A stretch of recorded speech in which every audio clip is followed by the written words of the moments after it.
ইতিমধ্যেই সকলেই জেনেছি স্টার জলসার রোশনাই ধারাবাহিকের প্রধান চরিত্রের মুখবদল হতে চলেছে। স্টার জলসার বেশ কয়েকটি ধারাবাহিক শুরু হয়ে কয়েক মাস চলার পর প্রধান চরিত্রের মুখবদল হয়েছিল। সেটা ব্যক্তিগত কারণ কিংবা ধারাবাহিকের গল্পের সাথে নায়িকার চরিত্র ফুটিয়ে না ওঠার কারণ। যেমন বিজয়িনী ধারাবাহিকে প্রধান নায়ক নায়িকা দুজনকেই চেঞ্জ করা হয়েছিল। এছাড়াও সম্প্রতি সময়ে চেনি, লাভলি আজকাল এবং শেষ তুমি আশেপাশে থাকলে ধারাবাহিকগুলোতে প্রধান চরিত্রদের বিভিন্ন কারণে মুখবদল হয়ে নতুন মুখ আনা হয়েছিল।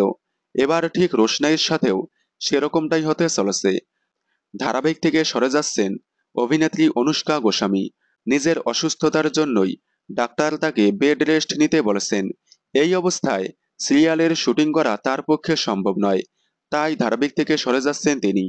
তার পরিবর্তে কোন অভিনেত্রীকে দেখা যাবে তা এখনো জানা যায়নি। ইতিমধ্যেই রোশনাইয়ের চরিত্রে অভিনয়ের জন্য লুক টেস্ট চলছে বেশ জনপ্রিয় অভিনেত্রীদের। তার মধ্যে নাম উঠে আসছে তৃণা সাহা এবং স্বস্তিকা দত্ত। তৃণা সাহাকে এর আগে লাভ বিয়ে আজকাল ধারাবাহিকে মৌমিতা সরকারের মুখবদল হয়ে তাকে নেওয়া হয়েছিল। অন্যদিকে স্বস্তিকা দত্তকে বিজয়িনী ধারাবাহিকে লেখা চ্যাটার্জির মুখবদল হয়ে তাকে নেওয়া হয়েছিল। তবে দেখা যাক রোশনাইয়ের চরিত্রে কোন অভিনেত্রীকে নেওয়া হয়। আপনারা রোশনাইয়ের চরিত্রে কোন অভিনেত্রীকে দেখতে চান কমেন্টে জানাবেন। বাংলা বিনোদনের এই ধরনের সকল আপডেট সবার আগে পেতে চ্যানেলটি সাবস্ক্রাইব করে পাশে থাকা বেল আইকনটি বাজিয়ে দিন। ধন্যবাদ।